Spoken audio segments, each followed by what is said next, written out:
Thank you so much for that extremely kind introduction, and thank you so much to the organizers of this Congress. It's an honor to speak at SSBMT. So yes, my deep passion is treating multiple myeloma, and today I'm going to discuss challenges and opportunities for relapsed multiple myeloma and the role of Isatuximab. So this is the current approval landscape. And again, obviously approvals differ from country to country. This is our current approval status in the United States. And many of these drugs are approved in various combinations and settings throughout the world. And essentially we think of approaches in myeloma from a standpoint of classes. We have immunomodulatory drugs, proteasome inhibitors, standard chemotherapy, steroids, the original therapeutics for myeloma, antibodies, selective inhibitors of nuclear export, and now we've embraced the T-cell redirection era of CAR T-cell therapy and bispecific antibodies. But really what has transformed the way that we deal with both newly diagnosed and now relapsed and refractory disease has been the incorporation of the anti-CD38 antibodies into the relapsed refractory myeloma landscape. And mostly because these are ubiquitously utilizable. If you think about the lymphoma world, almost every regimen comes with Rituxan for a B-cell lymphoma, and this is many ways how we approach myeloma, that the addition of a CD38 antibody into the relapsed refractory setting brings with it high levels of efficacy and relatively low levels of toxicity. And although, yes, we're all quite excited about the role of T-cell redirection therapy, these therapies are not available everywhere. They're not applicable everywhere, but CD38 antibodies are. And this is the recent data that has been presented regarding the large randomized controlled trials, both with daratumumab, as seen in the Apollo and Candor studies, and Isatuximab seen here with the Icaria and Ikema studies. And really what I want to note here is the median progression-free survival. And although, of course, we cannot compare trial to trial, probably the most high-level progression-free survival in the relapse setting, specifically in the lenalidomide refractory group, has been seen in the Ikema trial. And we recognize that CD38 antibodies plus IMiDs are wonderful, but perhaps even better is the CD38 plus Kyprolis. So when we talk about selecting therapies in myeloma, we are not as advanced as our AML lymphoma colleagues who have targeted agents that really you find a mutation and you target it.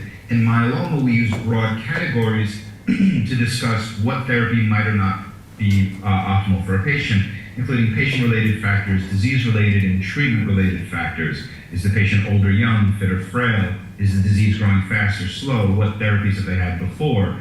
But really what I want to focus on for the purpose of this talk are three areas that are kind of the worst players of myeloma. And we embrace the fact that with so many therapies, we've had amazing advances, but there's a couple areas we're not doing as well.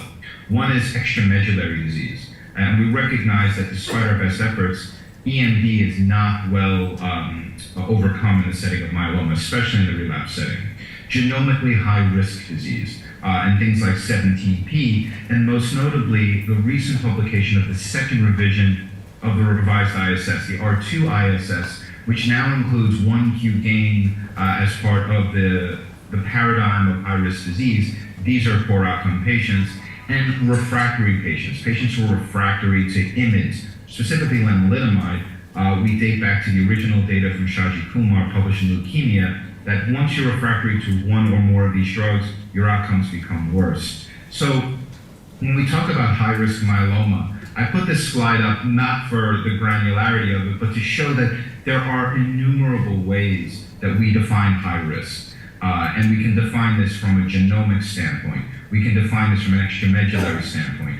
We can define this from a functional standpoint. If a given regimen in the trial had a 30-month PFS and you progress after 6 months, you are functionally high risk. And of course, our myeloma colleagues at the Mayo Clinic maintain the M-SMART guidelines, which help to guide us. But really where I want to start is cytogenetic high risk, because I think this is some of the most tangible, and all patients with myeloma should be getting bone marrow. It's definitely a diagnosis, and potentially as we go through relapse settings, because we can acquire mutations, and 1Q is one of the most common to be acquired. Now we talk about 1Q amplification and 1Q gain, and just to make sure we have the stage set, 2 copies of 1Q are normal. 3 copies is called a gain, and that's bad. But the more copies you have, the worse. And if you have 4 or more copies of 1Q, we call that 1Q amplification. And here we see some data published by Tom Martin relating back to the Icaria study comparing Isapomdex versus Pomdex. And when we evaluate patients with this cytogenomically high risk 1Q gain and 1Q amplification, we see that pound for pound in every category, both in terms of overall response rate and achievement of VGPR or better, the triplet including ISA outperforms the doublet of Pomdex, and we see relatively high response rates and deep response rates regardless of the 1Q impact. When we translate this out not just to the depth of response, but to the survival outcomes in Icaria, we can see the progression-free survival and overall survival curves here of Isapomdex versus Pomdex. And again, if we look carefully, up to 30 or 40 or more % of myeloma patients will have a 1Q gain. So it's very important to note this, especially in the relapse setting. When we talk about PFS, the doublet gives us under 4 months. However, the ISA triplet gives us over 9 months, around 9.5. In terms of overall survival, we go from 13.9 to 21.3. So again, approaching a patient with high-risk disease, incorporating a CD38 antibody like Isatuximab is crucial. What about when we switch over to the IKEMA data? So this is ISA Kyprolis dex. And we see here that although the Kyprolis dex backbone is probably better than the Pomdex backbone in terms of disease control.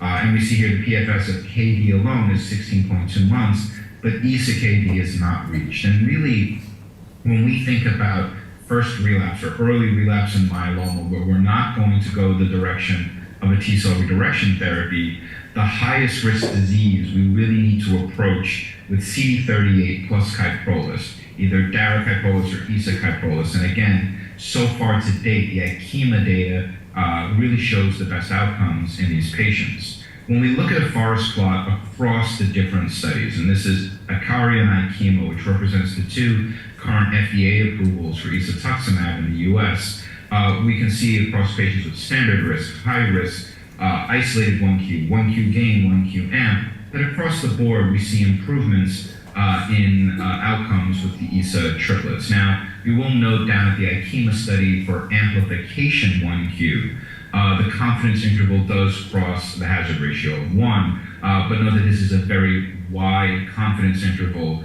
and still the trend is clearly towards improvement with the triplet over the doublet.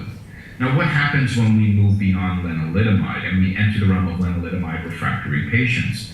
Now, we recognize that although newly diagnosed approvals will differ greatly from country to country, in the US, probably 80 to 90% or more of patients will receive lenalidomide in the upfront setting. And if we look across a variety of other countries, mostly in Europe, we see that the majority of patients either receive it in first line or second line. And given the current paradigm of treatment until progression or intolerability in myeloma, we note that many patients will be entering early relapse already lenalidomide refractory, and that develops a different type of disease than we had seen in the past. So as our disease control gets better and better, the disease that survives and we select out becomes more and more resistant and more deadly. And we see here in terms of all the outcomes in terms of disease burden, hypercalcemia, renal insufficiency, all the bad systemic problems of myeloma are higher when you're lenalidomide refractory and not just relapsing after it. In terms of progression-free survival in the second line, if you are refractory to it as opposed to just relapsing from it, meaning you're progressing on within 60 days, your progression-free survival drops from almost 20 months down to 7.5. So this is a worse group overall. So let's go through some of the Isatuximab data for this group. And Icaria is the combination of Isa-Pomdex. And when we look at patients who are len refractory, we almost double our overall survival, going from Pomdex to Isa-Pom from around 31 to 59% overall response rate. We have about a third of patients achieving a VGPR or better in the Isa-Pomdex triplet. We see similar outcomes to patients who are not len refractory but had lenalidomide in their last line. And again, on the right, looking at the forest plot, whether or not you're len refractory, PI refractory, len and PI refractory, the so-called dual refractory patients, we still do better overall when we combine ESA-POM-DEX. So I think in a world where the average myeloma patient is 70 years or older with multiple medical comorbidities, we tend to want to approach that with low-level treatment to not overburden them, and doublets have been a standard for many years. I think we are now staunching the area where we're not adding a classical chemo drug, we're adding an antibody-based drug, and I would say that I have never encountered a patient that you could not add a CD38 antibody to regardless of age, so I think it's very important to pretty much always give triplets. Now, we recognize that clinical trials are highly controlled, but what happens when we look at these outcomes in a real-world setting? And that's what the IMAGE study did, is really trying to match pound for pound or note for note what the outcomes were on Icaria, and to see if this is what we're truly seeing in real-world practice. And we can see here when we look across patients who are len non-refractory, len refractory, or len as refractory as the last line of therapy, we're seeing similar outcomes both from the Icaria trial and when we transport this into a real-world setting, with len non-refractory patients having a better progression-free survival of almost 20 months. But when we look at the len refractory group, we're looking around 9 to 11 months across the board, both in the clinical trial and the real-world setting. Now, we always want to evaluate what things look like at different lines of therapy, recognizing that anytime you push a regimen earlier in lines of therapy in myeloma, you get better outcomes. The patient is less refractory, they're exposed to fewer drugs, but again, comparing real world to trial data, we see them match up very closely in terms of patients who receive something like ESA-POM in the first relapse. They have extremely extended progression-free survivals, and in these studies not yet reached. In the second line and third line, we see this decline from around 10 months in the second line to 3 to 5 months in the third line plus. Now, transitioning over to the IKEMA data, IKEMA is really where we see one of the more aggressive regimens or more potent regimens for heavily refractory patients. And here we can see for len refractory, when we combine ESA and Kyprolis, the forest plot pretty much always either trends towards improvement or completely with statistical significance shows improvement over the KD doublet. Remember that the KD doublet already has better efficacy against refractory than pomalidomide. Pomalidomide is the same in class, so when you are refractory to Revlimid, that imparts some degree of refractoriness to pomalidomide. Kyprolis, you're class switching, so you'll get a better response overall, but you'll get an even better response when you add ESA to it. And if we look across the board of depth of response, we see higher rates of overall response rate, VGPR better, CR better, including the MRD negative patients. And the MRD negative patients are really those that are going to have unbelievably long remissions. So where are we at in the IMiD sparing regimen? So if you're progressing on lenalidomide and you're going into your first relapse, second or third, we want to sometimes look for a non-IMiD containing regimen, class switching, to allow us to have better cell kill. And this is a culmination of the recent phase 3 trials, ranging from Optimism, Boston, Castor, Endeavor, Bellini, Candor, and IKEMA. And although all the ones on the left with the VD backbone will show us modest progression-free survivals with triplets ranging from 11 to 23 months, where we see the biggest and best outcomes to date is really when you're combining a CD38 with Kyprolis, and so far we have 2 of those regimens, Dara Kyprolis in Candor, ESA Kyprolis in IKEMA, and here again, difficult to compare trial to trial, but we see the DKD backbone giving us around a 29-month progression-free survival, with ESA-KD getting us up to 36. So ultimately, in the len refractory group of patients, if you want to offer patients the best therapy to date without having to go aggressive like a bispecific or T-cell engager, or not having the opportunity or access to those, or patients are otherwise not eligible for a variety of reasons, we tend to go with CD38 based therapy. And here we've shown that IKEMA and Icaria across the earlier relapses in len refractory show some of the best data that can be very well maintained. Now, this is also included in some of our guidelines. So here I show some of the current guidelines that are recommended for the treatment of relapsed and refractory disease. So we have EHA-ESMO's guidelines, the NCCN guidelines, as well as the International Myeloma Working Group guidelines. And we can see that across the board, we have recommendations for the two different ESA triplets, including ESA-KD and ESA-POMDEX. Again, I think ultimately ESA-POMDEX is a little bit of a gentler approach, and it's nice because then you're simply getting the CD38 with an oral therapy, and it allows you to go every other week with your treatment, that's the parenteral treatment with Isatuximab. However, for more aggressive relapses, ESA-KD is a better regimen. It's more aggressive. It is well tolerated, but it will control disease in a better fashion. So really, one of the biggest areas of difficulty in myeloma has been how to manage extramedullary disease. And we recognize that in a day and age where our current therapies are able to kill so much of the myeloma, the disease that survives is able to survive outside of the bone marrow niche. Plasma cells need that bone marrow niche to survive, but you can select out such an evil group that you don't just have extramedullary disease, you can have bone-related plasmacytomas. And really the way I think about that is inside the bone, 60, 70, 80, 90%, 100%, the tumor breaks out. And now you have a plasmacytoma that's bone-related.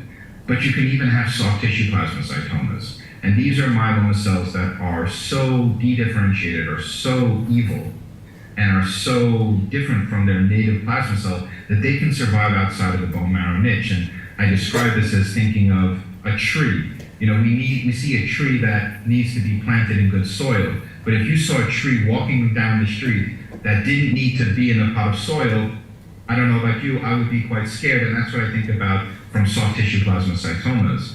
We recognize that we're seeing this in higher and higher rates. Now, part of this is our patients are living longer, we're able to select out more difficult disease, but we're also in a day and age now where imaging is a lot more available than it was 20 and 30 years ago, with current estimates between 3 and 14% of patients in the relapse setting having extramedullary disease.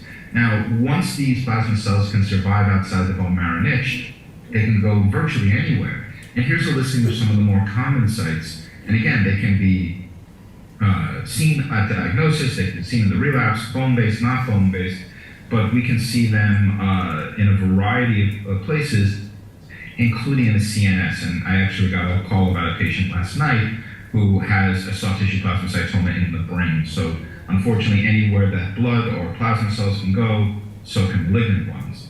Now, it turns out that myeloma in general, we've gotten better and better. When you have bone-related plasmacytomas, you do worse. When you have soft tissue, purely soft tissue plasmacytomas, even worse. And we can see here, OS in this data set goes from around 44 or 45 months for even the bone-related plasmacytomas down to 20 months for soft tissue. And from first relapse, we see this really drop down to 13 months. So how do we approach these patients is really a major issue, and there are certain risk factors for the development of secondary EMD, age of diagnosis. We recognize that high-risk disease in all forms, be it cytogenomic or extramedullary, tends to decrease with age. So our patients over the age of 75, less likely to have EMD, less likely to have high-risk cytogenetic features, but our younger and younger patients have them. High LDH is associated with EMD. The presence of diffuse osteolytic bone lesions really giving us a fact that the plasma cells are really starting to spread out and be more aggressive. So these are some of the major risk factors that we see for EMD. And we've actually evaluated this both in the ACARI and the IKEMA studies. So again, these are small numbers of patients, but it's important to note the significant difference. So here in ACARI, we saw ESA-POMDEX and POMDEX, 14 patients with soft tissue plasmacytomas, 10 in the POMDEX. In terms of the response rate, we're seeing half the patients in ESA-POMDEX responded, 10%, only 1 in 10 responded for POMDEX. In terms of their progression-free survival at 12 months, 31% in the ESA-POM versus 0% in the POMDEX. So ultimately, we are definitely noting that if you have a patient with a soft tissue plasmacytoma, you need to enhance the doublet back to a triplet and give something like ISA-POM. When we look at across the board, ISA-POM and ISA-Kyprolis without plasmacytomas with, and the doublets with or without, we can see that if you are on any of the triplets, your outcomes are pretty good. And if you're on a doublet without plasmacytomas, you're still kind of in the running. But if you are on a doublet with plasmacytomas, that is that purple line at the bottom, those are the patients that absolutely do the worst. And really where this comes into is, I think that we are, because myeloma is a disease of blood, we are very set on just following M spikes and light chains. But patients, even in disease control, need regular imaging to help inform disease and to rule out areas of progression. When it comes to overall survival, same cohort. This is the ISA-POM triplets with and without plasmacytomas, and we look at POMDEX without plasmacytomas. Those three line survival curves are almost overlapping. If you're giving a POMDEX doublet in someone with plasmacytomas, the overall survival is dismal. So very important to incorporate the CD38 antibody. When we look into the IKEMA cohort, again, relatively small numbers between ISA-KD and KD, but we see 12 patients with plasmacytomas in ISA-KD, 7 with KD. In terms of overall response rate, again, 50% with ISA-KD, 28% in the KD arm. In terms of progression-free survival, definitely better in the ISA-KD group. The high rate of MRD negativity, and overall a much better regimen to attack this. So if you have a patient who is progressing, really consider obtaining imaging to help stratify, because we do recognize that doing bone marrows to re-stratify cytogenomically are more invasive and the patients don't always want it, but obtaining imaging is a non-invasive way to further stratify. Is your patient likely to do well, likely to do worse? How much do we need to advance to a triplet or even in some cases quadruplet? When we look at the impact, again, this is, I think, a repeated one, I apologize, but again, POMDEX with plasmacytomas do generally worse. So coming really to the aggregated data, if we look at the pooled data from IKEMA and Icaria, so this is all the triplets versus all the doublets, we see the overall response rate 50% with the triplets, 17.7% with one of the doublets. VGPR rates are more than doubled. CR rates are 0 in the doublets, 11%, again, small numbers, but those patients, the deeper response you get correlates to the durability of that response. So really in conclusions, myeloma patients in general, through the advent of modern therapies, have had unbelievable outcomes in survival, both progression-free and overall. However, despite these amazing advances across the last 10 to 20 years, there's still a select group of patients who have worse outcome. Cytogenetically high-risk patients. IMiD refractory, so being refractory to REV or POM, and extramedullary disease. And we recognize that there are a variety of approaches, but we so far have some great data to show that Isatuximab-based triplets seem to overcome some of these adverse events on maybe a mainstay of how we can approach these patients, especially in the early relapse. And with that, I'd like to thank SSBMT for allowing me to speak. Please find my email and Twitter handle if I can ever be of any help. And thank you to Sanofi for supporting this. And I will take any questions. Thank you very much.